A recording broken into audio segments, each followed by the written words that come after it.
No obstante, junto a las magníficas obras literarias, matemáticas, científicas de los griegos y los romanos, los renacentistas recuperaron algo más. Es decir, mezclados entre los verdaderos textos grecolatinos, llegaron al siglo XV, a manos de nuestros renacentistas, un conjunto de libros supuestamente redactados por antiguos sabios pertenecientes a las civilizaciones más remotas.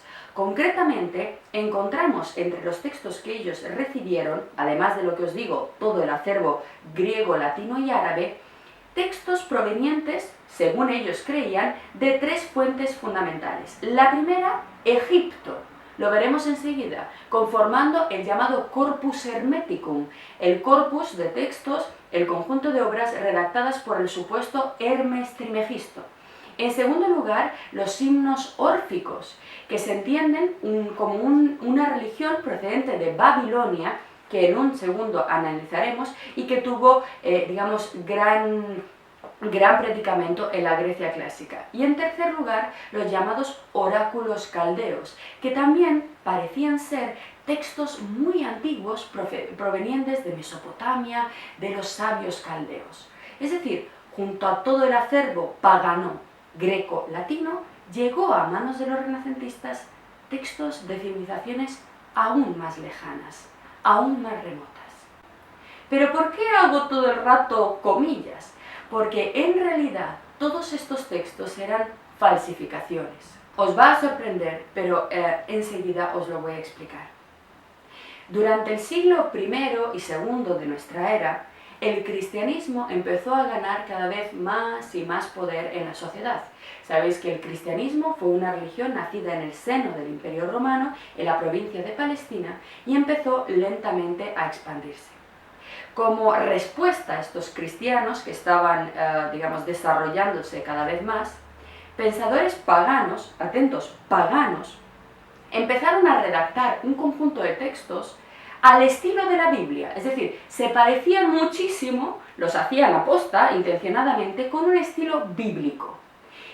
Los redactaban y los falsificaban, decían que esos textos en realidad habían sido redactados por antiguos profetas babilonios, caldeos o egipcios, con el fin de mostrar que la sabiduría pagana era muy anterior a la de la Biblia y que todo lo que decía la Biblia era una simple copia secundaria.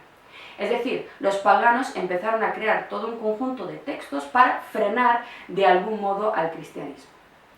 No habría pasado absolutamente nada y no habría tenido ninguna repercusión en la historia de la humanidad este tipo de falsificaciones y este tipo de textos, si no fuera porque los cristianos y sobre todo los padres de la Iglesia los creyeron completamente auténticos. Es decir, los grandes padres como Lactancio creyeron que esos textos verdaderamente habían sido escritos por sabios egipcios o caldeos. Pero bueno, que se lo creyera Lactancio no es tan importante como que se lo creyera Agustín de Hipona, uno de los principales padres doctrinales de la Iglesia. De esta forma, los padres de la Iglesia asimilaron los contenidos de los textos. Agustín cita, lo veremos enseguida, el Hermes Trimegisto, los textos de Hermes como verdaderas fuentes, muy parecidas a la Biblia. Ellos les llamó la atención y dijeron, evidentemente, estos tienen que ser antiguos profetas que habían recibido el mensaje de Dios antes de la venida de Cristo, así que tenemos que tenerlos en cuenta. Fueron asimilados, como os digo, por el cristianismo primitivo y cuando llegaron a los renacentistas, a nuestros renacentistas, ellos los tomaron como completamente auténticos. Fijaros, para que veamos un poco cómo es posible que estas falsificaciones hechas por paganos en contra del cristianismo fueran creídas y asimiladas por todo el mundo, lo más importante, por los padres de la Iglesia, tenemos que hacer una pequeña cronología de la redacción de los textos bíblicos, de la formación del cristianismo. Sin entrar en muchos detalles, ¿de acuerdo? Entre el año 30 y el año 33, los cristianos consideran que se produjo la predicación de su líder religioso, Jesús de Nazaret.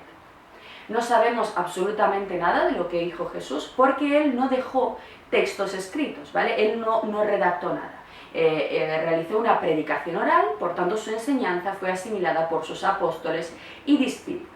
Bien, entre el año 33 y el año 40 después de Cristo, encontramos en Jerusalén lo que se denomina la primera comunidad de cristianos. Es decir, los apóstoles, una vez que Jesús ya no estaba, crearon su pequeño núcleo. Esta primera comunidad, la comunidad cristiana de Jerusalén, estaba dirigida por dos de los apóstoles, que eran Santiago y Pedro. Ambos compartían la misma idea, que es muy interesante que tengamos en cuenta. Para ellos, el cristianismo era una reforma del judaísmo. Por tanto, se trataba de una religión que solamente debía ser predicada a los judíos. Es decir, Santiago y Pedro estaban completamente en contra de predicar el cristianismo a los paganos. Sin embargo, entre el año 46 y el año 67 después de Cristo, hace su entrada en escena Pablo. Pablo, Saulo de Tarso, era un judío convertido al cristianismo, un judío ultraortodoxo que además se había dedicado a perseguir de forma muy cruda a los cristianos. Tuvo una conversión, la famosa caída de Saulo, ¿no? Y en la cual él relata que vio a Jesucristo, que le encargó la tarea de empezar a predicar. Pablo fue a ver a Santiago y a Pedro contándoles esto, y imaginaos lo que dijeron Santiago y Pedro: anda ya, o sea, tú nos estabas persiguiendo hace 5 minutos y ahora te quieres hacer apóstol. Como nadie le hacía caso, Pablo se marchó e inició la predicación del cristianismo a los paganos, ¿de acuerdo? La predicación al paganismo vino de la mano de Pablo. Y recorrió diversas zonas de Europa, la carta a los corintios, a los romanos, a los tesalonicenses. Es decir, Pablo empezó a hacer predicaciones entre los paganos. Finalmente le aceptaron porque Pablo llevó a cabo una estrategia muy interesante, y es que hacía suculentas colectas entre estas nuevas comunidades y las enviaba a la comunidad de Jerusalén, que necesitaba realmente sustento. Durante este periodo, digamos, no se había redactado nada. Los primeros textos cristianos redactados fueron los que redactó Pablo, Saulo de Tarso, ¿vale? Un converso que no había conocido a Cristo. Vayamos ahora a los evangelios.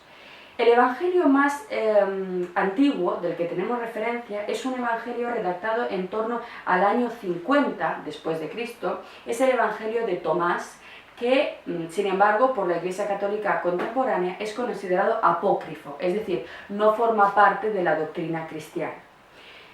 No contamos con él, pero digamos sería el primer evangelio, el más antiguo. El primer evangelio canónico, que es el evangelio de Marcos, fue redactado entre los años 68 al 73 después de Cristo. El siguiente, el de Mateo, entre el año 70 y el año 100, el de Lucas entre el año 80 y el año 100, y el de Juan entre el año 90 y el año 100. Fijaros la cronología, estos son los primeros textos cristianos tomados posteriormente como canónicos. Es justo aquí, entre el año 110 y el año 250, cuando se redactan estos textos herméticos, los oráculos caldeos, estos textos que posteriormente los cristianos tomarán como verdaderos. Si los leemos, enseguida vamos a ir con ellos, se nota claramente que están hechos en el siglo II porque son textos inspirados por dos filosofías típicas de la época, que son el neoplatonismo y el neopitagorismo. Es decir, no hay nada de egipcios ni de babilonios en estos textos, pero ellos se lo tragaron, sin más. Cristianos antiguos y posteriormente, como veremos, también los renacentistas. Y esta falsificación tuvo un peso capital, no solamente para el pensamiento renacentista, sino para la ciencia. Por ejemplo, Newton fue uno de los principales admiradores de estos textos herméticos, a los que vamos a dedicar enseguida un minuto. Vamos, por tanto, a sumergirnos en este misterioso y menos conocido fenómeno del Renacimiento, basado en la asimilación y en la toma como verdaderos textos originales de estas falsificaciones creadas entre el siglo II y III de nuestra era. ¿Cuáles fueron los textos que llegaron a los renacentistas, textos paganos, junto al legado grecolatino, y que les impresionaron y les marcaron tanto? En primer lugar, y los más importantes, son los llamados textos herméticos, aquellos que conforman el corpus textual hermético. Estos textos fueron atribuidos a un personaje mitológico, ya os digo, inventado, llamado Hermes Trismegisto. ¿Qué es Hermes Trismegisto? Como sabéis, en el periodo antiguo tardío era muy común el sincretismo entre dioses, es decir, se cogía un dios egipcio y un dios romano y se creaba un nuevo dios, como es el caso del dios Serapis. Pues Hermes Trismegisto sería un dios igualmente creado por una mezcla de dos dioses distintos. Por un lado, el dios egipcio Tot, el dios de la escritura, aquel que era intermediario entre las palabras de los dioses y los hombres, el mensajero Tot. Y el dios grecorromano, el dios romano Mercurio, Hermes, es decir, el intermediario también entre los dioses, caracterizado por su caduceo con las serpientes. Al ver que había inmensas similitudes entre ambos dioses, estos paganos del siglo III crearon un dios sincrético fusionado, mezcla de Tot y mezcla de Hermes, llamado Hermes Trismegisto. Si bien las investigaciones contemporáneas ya han demostrado fuera de toda duda de que se trataba de falsificaciones, los textos de Hermes Trismegisto, sin embargo, fueron adorados como auténticos en el Renacimiento. Una especie de antiguo dios egipcio, un profeta antiguo, que vendría a sostener ideas muy parecidas a la Biblia. Y si no lo creéis, aquí os dejo esta impresionante imagen.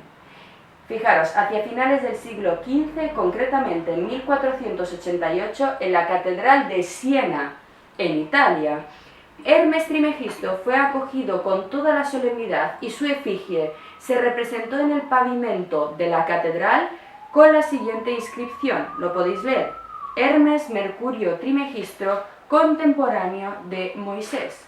Es decir, Hermes Trismegisto como un profeta a la altura de Moisés, cuando simplemente era una falsificación pagana. ¿Cuál era la doctrina de Hermes Trismegisto? ¿Por qué, digamos, los cristianos lo asimilaron y le dieron tanto valor como para meterlo en la Catedral de Siena? ¿Qué es lo que decían sus textos? Os aseguro que lo que vamos a ver a continuación os va a sorprender muchísimo y vais a ver el paralelismo, el parecido que hay entre los textos herméticos y la Biblia. Ya os he dicho por qué, nosotros lo sabemos, fueron escritos en contra del cristianismo en el siglo II de nuestra era, hechos a mala leche para que los cristianos vieran que los paganos tenían revelaciones mucho más antiguas que ellas, ¿no? Vamos a nuestros textos, vamos al primero, extraído de una de las obras que componen el Corpus Hermeticum, es decir, de uno de esos libros que se atribuyen al famoso Hermes, denominada Asclepio. Pequeño paréntesis, para que veáis que no estoy loca.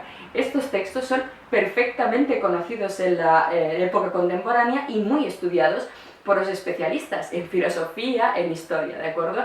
Las obras de Hermes Trismegisto están ahora mismo editadas en algunas de las editoriales más prestigiosas que hay en filosofía, como Gredos o Siruela. Lo podéis leer y acceder a ellos. Simplemente tenéis que saber que son textos falsificaciones, ¿vale? Más allá de que el esoterismo y el hermetismo hoy en día se haya convertido en otra cosa, ¿vale? Pero vamos a los textos para ver exactamente qué dice esta doctrina y por qué convenció tanto a los renacentistas y en qué medida esto pudo tener impacto en la ciencia moderna, como la de Newton. Nos dice el texto del Asclepio. Fijaros cómo aquí se va a mostrar de forma clarísima el antropocentrismo, el respeto por el ser humano típico del Renacimiento. Nos preguntábamos en las primeras clases, ¿dónde está el hombre? ¿Cómo se recupera la imagen del hombre? Pues vais a ver que los textos de Hermes son la explicación de la recuperación del antropocentrismo durante el Renacimiento.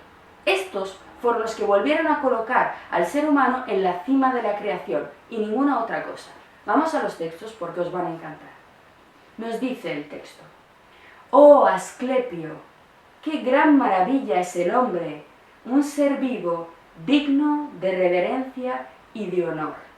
Fijaros, el ser humano es una maravilla marcada por las características de la dignidad, término muy importante que veremos con Giovanni Pico della Mirandola, y el honor. Es decir, el ser humano no es una sabandija que tiene que morir por la peste, castigada por Dios, algo que se merece la justa ira de Dios, recordéis a Boccaccio, sino que es un ser digno de reverencia y de honor. Y sigue: que puede casi como traspasarse a la naturaleza de un dios, como si él mismo fuera un Dios.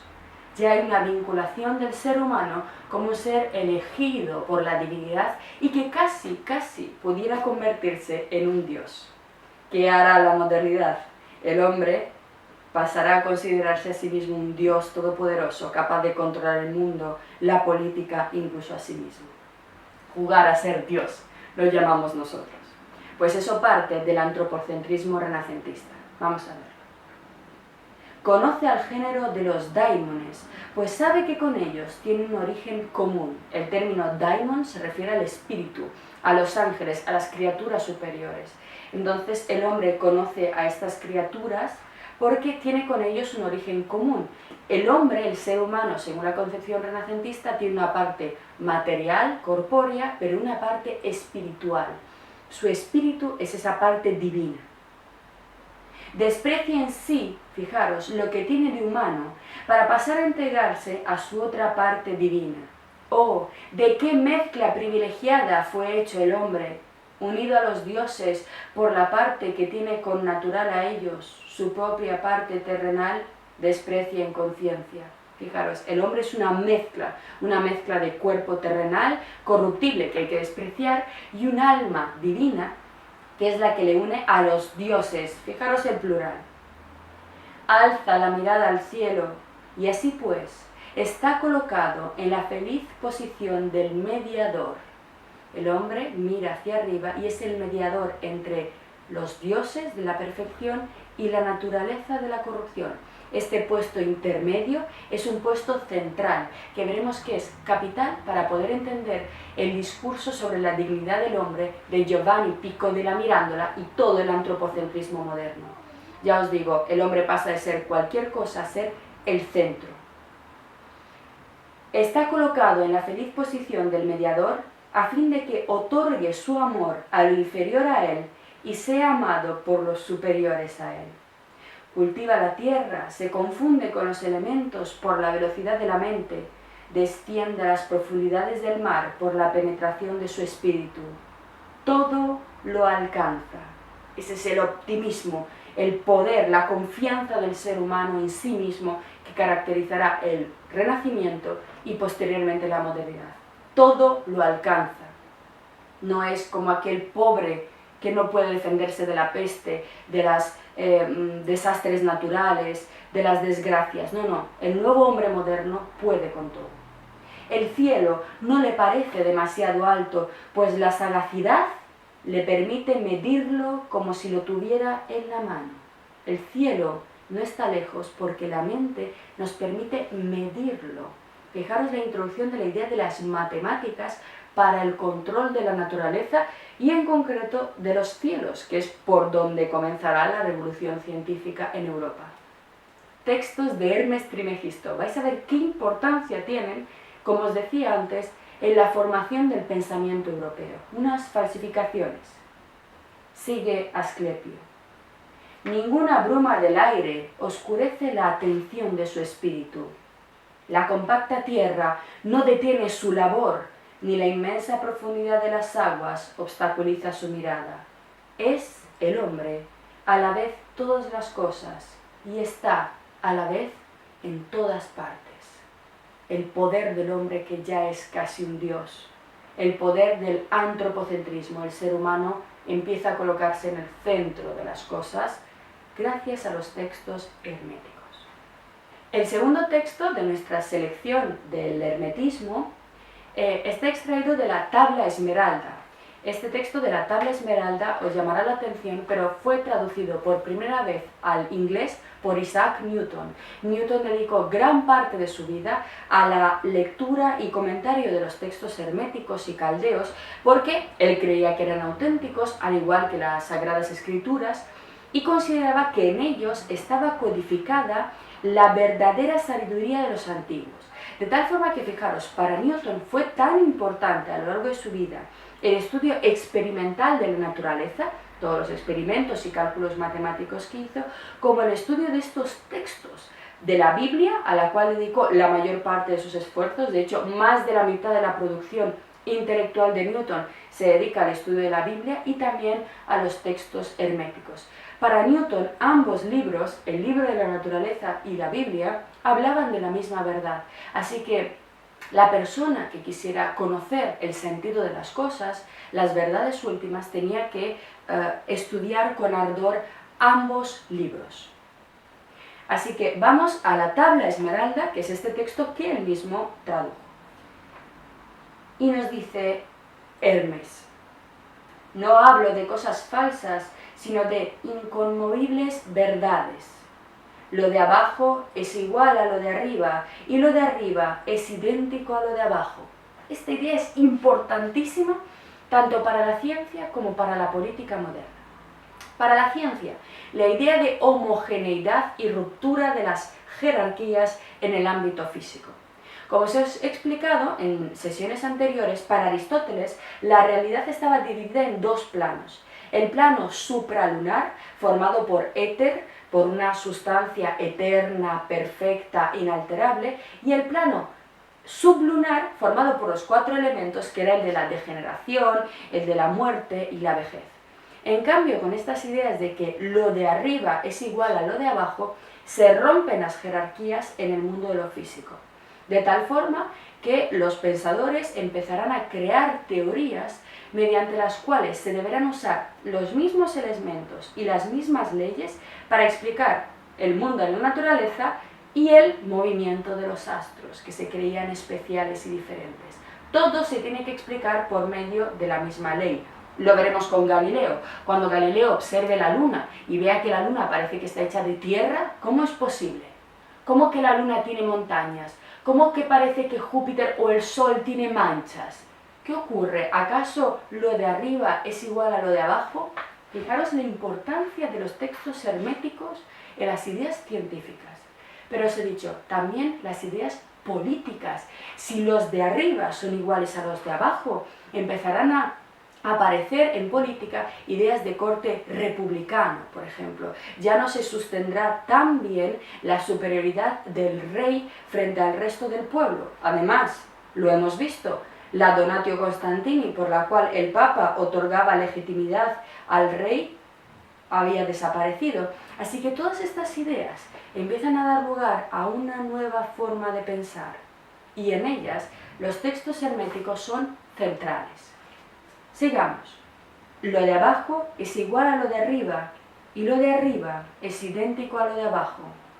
Y con ello se cumple el milagro del ser, porque todas las cosas derivan de la divina palabra y de la divina existencia, y tienen por tanto el mismo origen, la raíz del universo por afinidad de principios. Un texto que, ya os digo, volvió loco a Newton.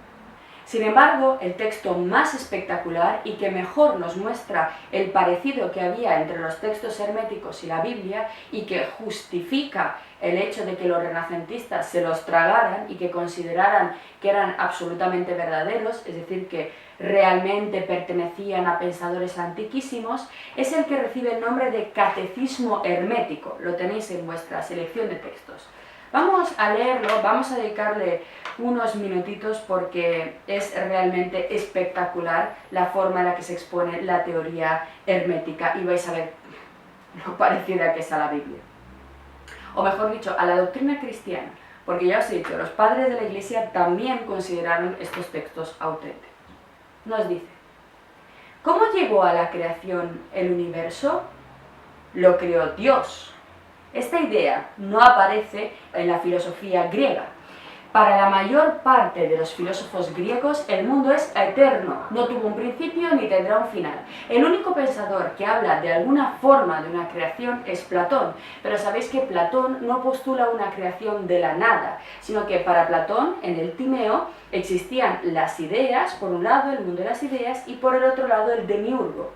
Lo que hace su demiurgo es contemplar a las ideas y, usando la materia, que también era preexistente y también existía, informar el mundo. No se trata de una creación en el Timeo, sino una reorganización.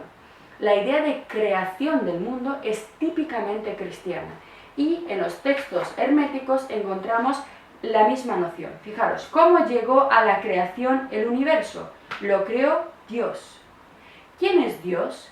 Él es la infinita y eterna realidad existente tras lo fenoménico, conocido por el hombre como el buen Padre, desde que se reveló a sí mismo a través de la creación. Buen Padre. Fijaros, la definición de la divinidad con las mismas características que le ofrecían los cristianos. Padre y bueno, lo habíamos visto. ¿De qué modo creó Dios el universo?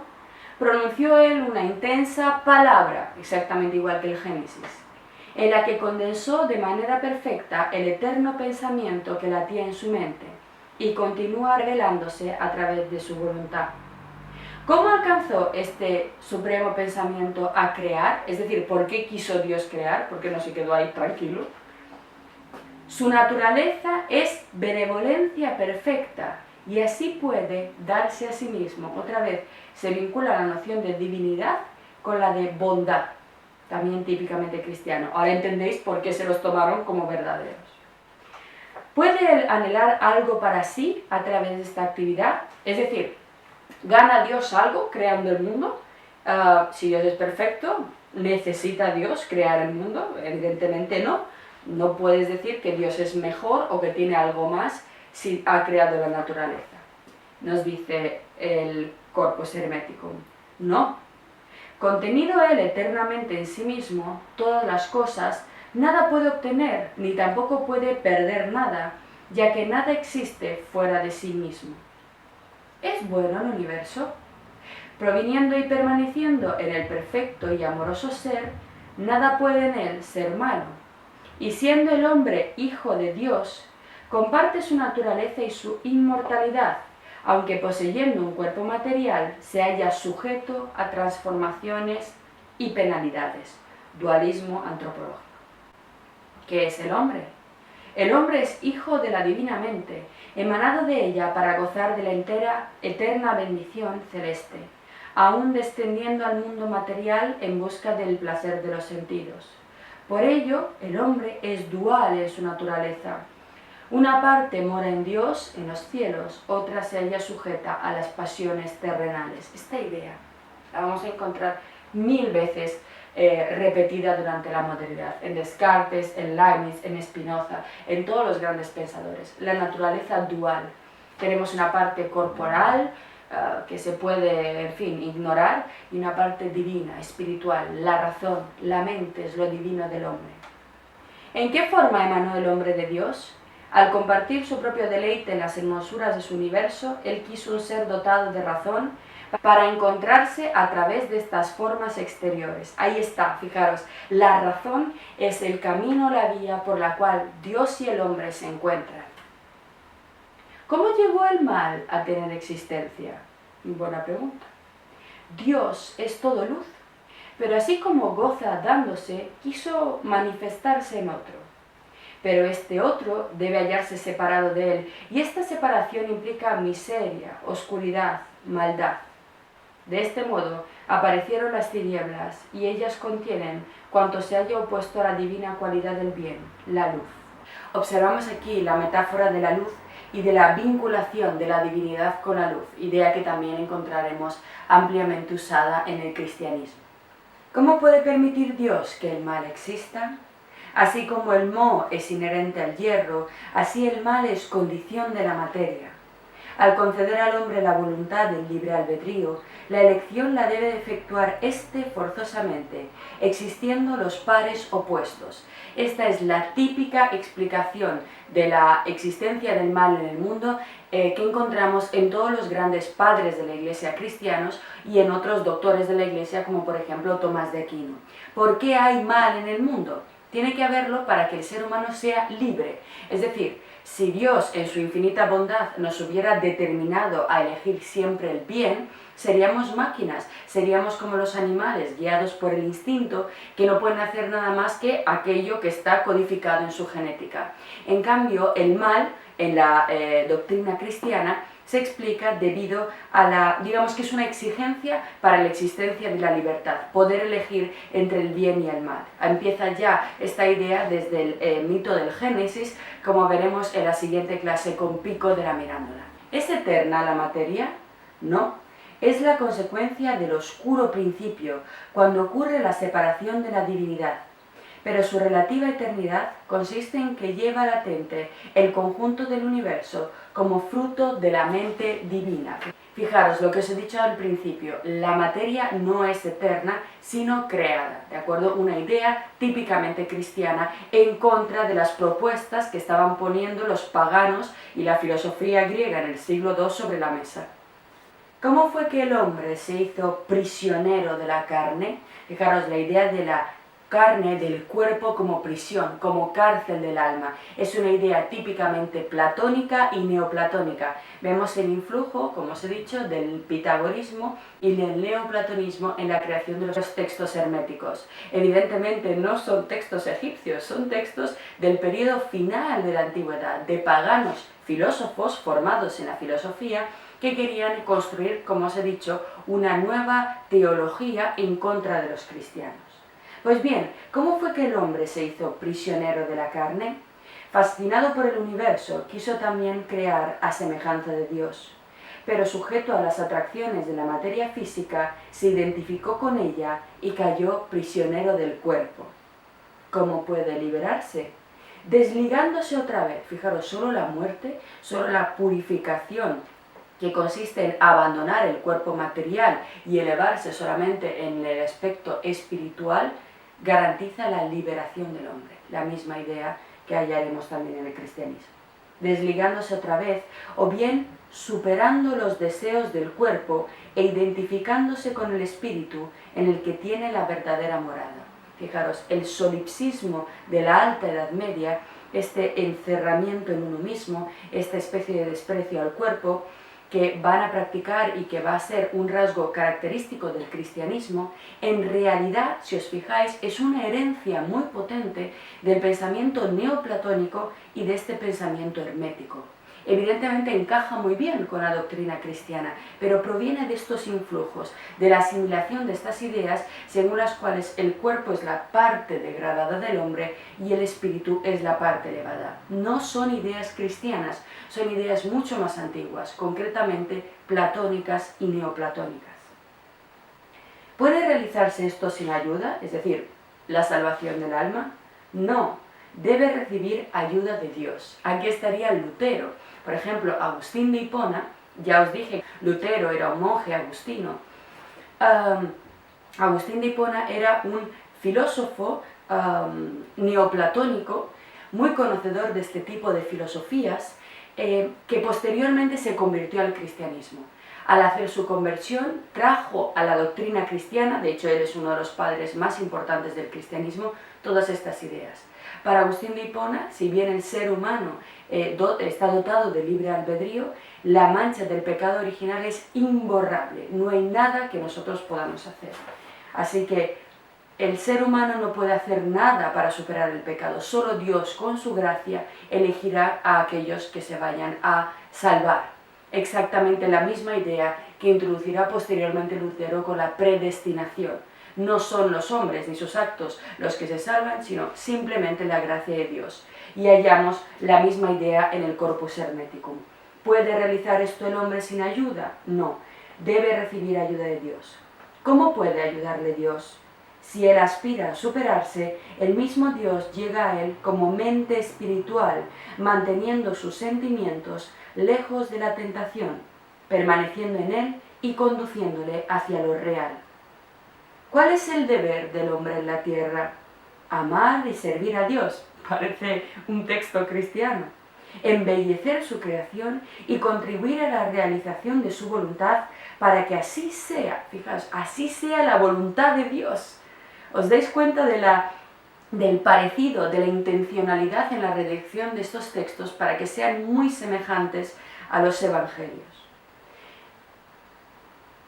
Y contribuir a la realización de su voluntad para que así sea, y buscarle con todo su corazón y con toda su alma.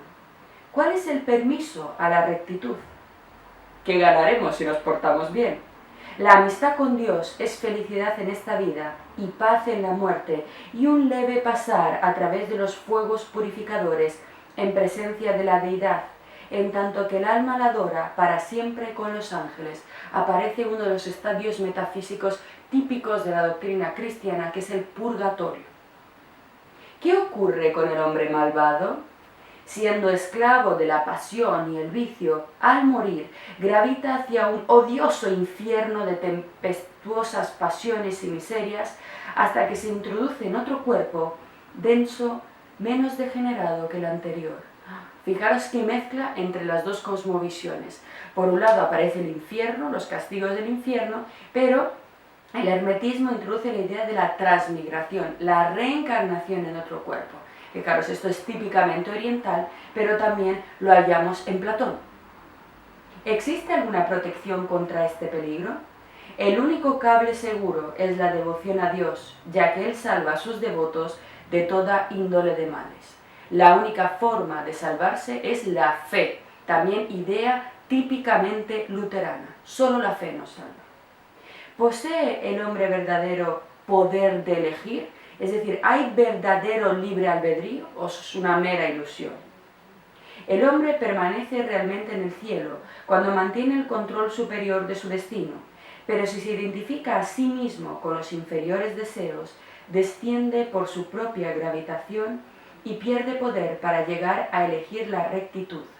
Mas Dios restituye su poder a aquellos que le buscan y en ese caso el hombre se halla absolutamente libre de elección.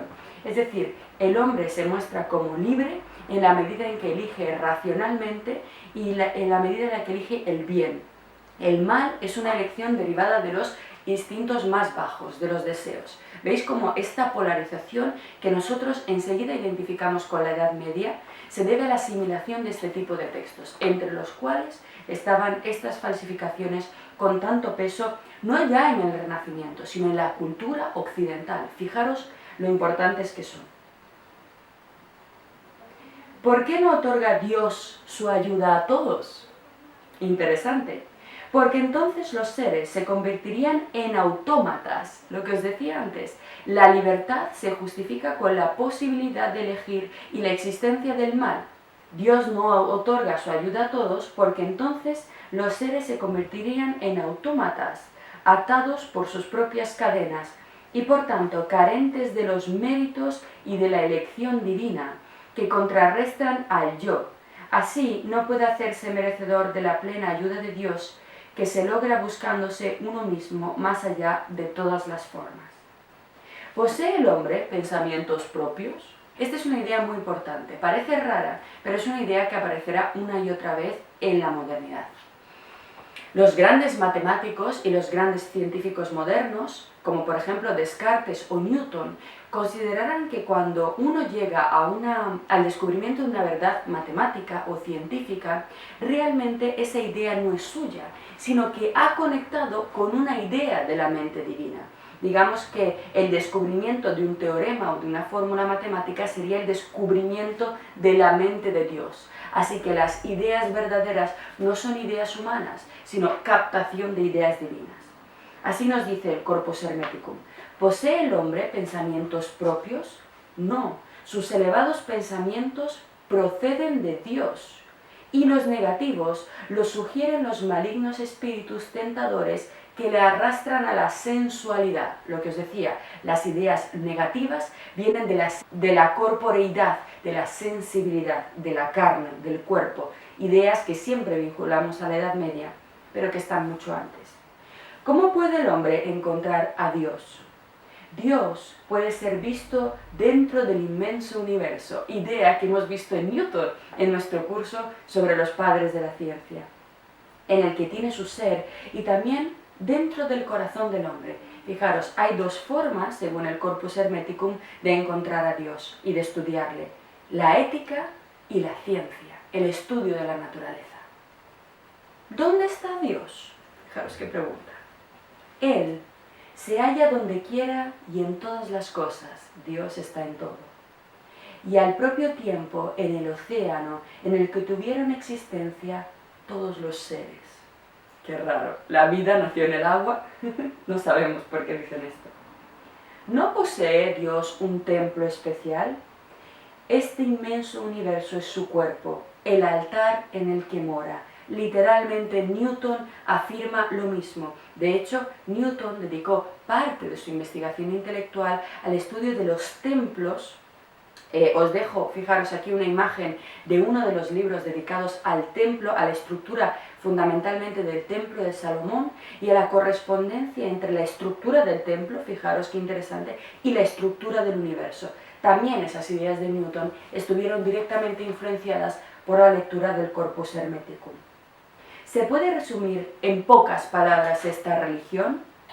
Es una senda de unión amorosa con el Dios único, amor único, a través de una identificación del alma pura con el universo, que es su imagen o su sombra. Impactante.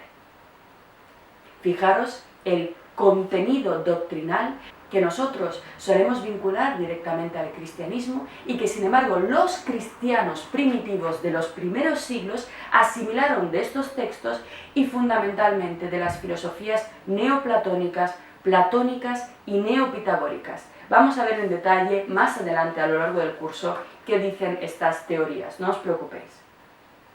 El segundo tipo de textos que llegaron a manos de los renacentistas fueron, como os he dicho, los oráculos caldeos. Estos oráculos se atribuían a la figura de Zoroastro, el Zaratustra de Nietzsche, aquel fundador de la religión mazdeísta babilónica.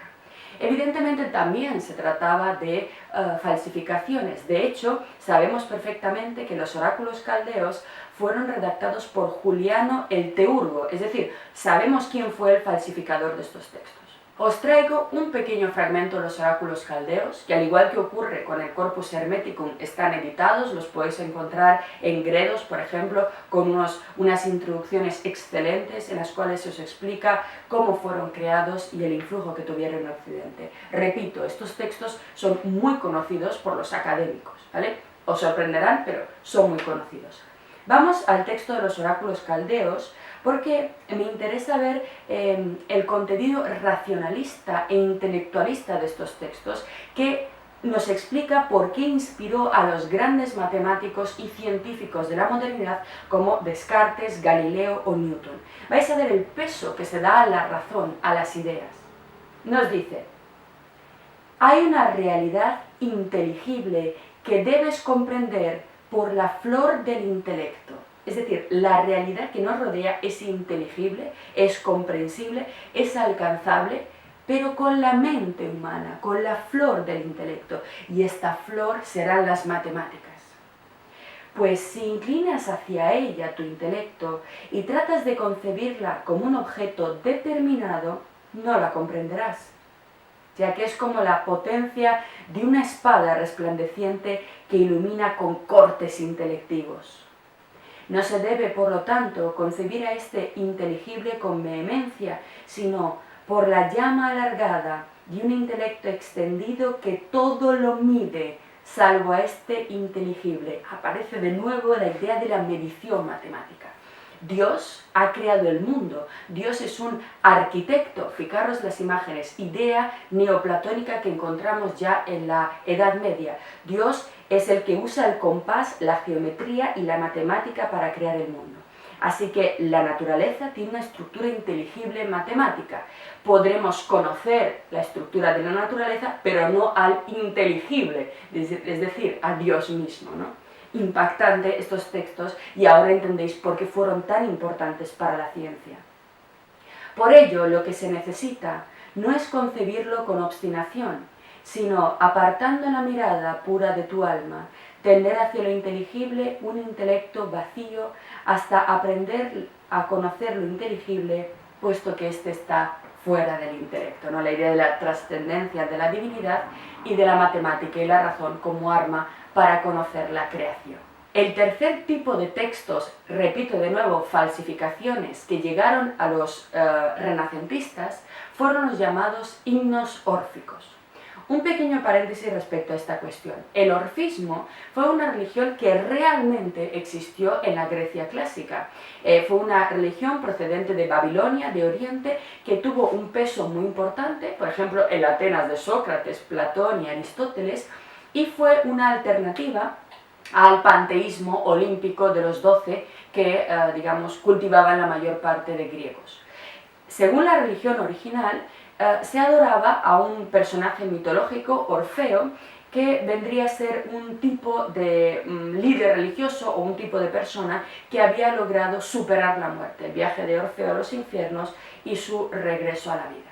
Bien, los textos originales de la verdadera religión órfica que sí existió en Grecia, en la Grecia clásica, en la Grecia antigua, se han perdido, se perdieron. Sin embargo, en el siglo II, a la vez que se estaban escribiendo el Corpus Hermeticum y los oráculos caldeos, se rehicieron nuevos textos órficos, ¿de acuerdo?, generando un nuevo corpus religioso. Así que lo que nosotros conservamos en su gran mayoría son también falsificaciones. Pero esta sí que fue una religión real. Lo que hicieron fue intentar rehacerla para de nuevo combatir a los cristianos. Vamos a nuestro texto de los himnos órficos. Son himnos, poesías dedicadas a diversas cosas, la naturaleza, la luna, el agua, la lluvia. Yo os he traído el himno órfico al éter. El éter es una de las sustancias más importantes de la historia de la ciencia. Ya os he explicado que Aristóteles define el mundo supralunar como compuesto de esta sustancia. Pero el éter no desaparecerá con Aristóteles, como lo vimos de forma extensa en nuestro curso sobre los padres de la ciencia, sino que formará parte del pensamiento científico moderno y también contemporáneo. La última vez que el éter hace su aparición en la ciencia física occidental es en el artículo de 1905 de Albert Einstein, en el que se propone la teoría especial de la relatividad, preguntándose lo siguiente: ¿y si el éter no existiera? Recordáis que en ese artículo Einstein intenta pensar qué velocidad tendría la luz en un espacio vacío, eliminando por fin el éter de la cultura. Parece increíble, pero dura hasta entonces.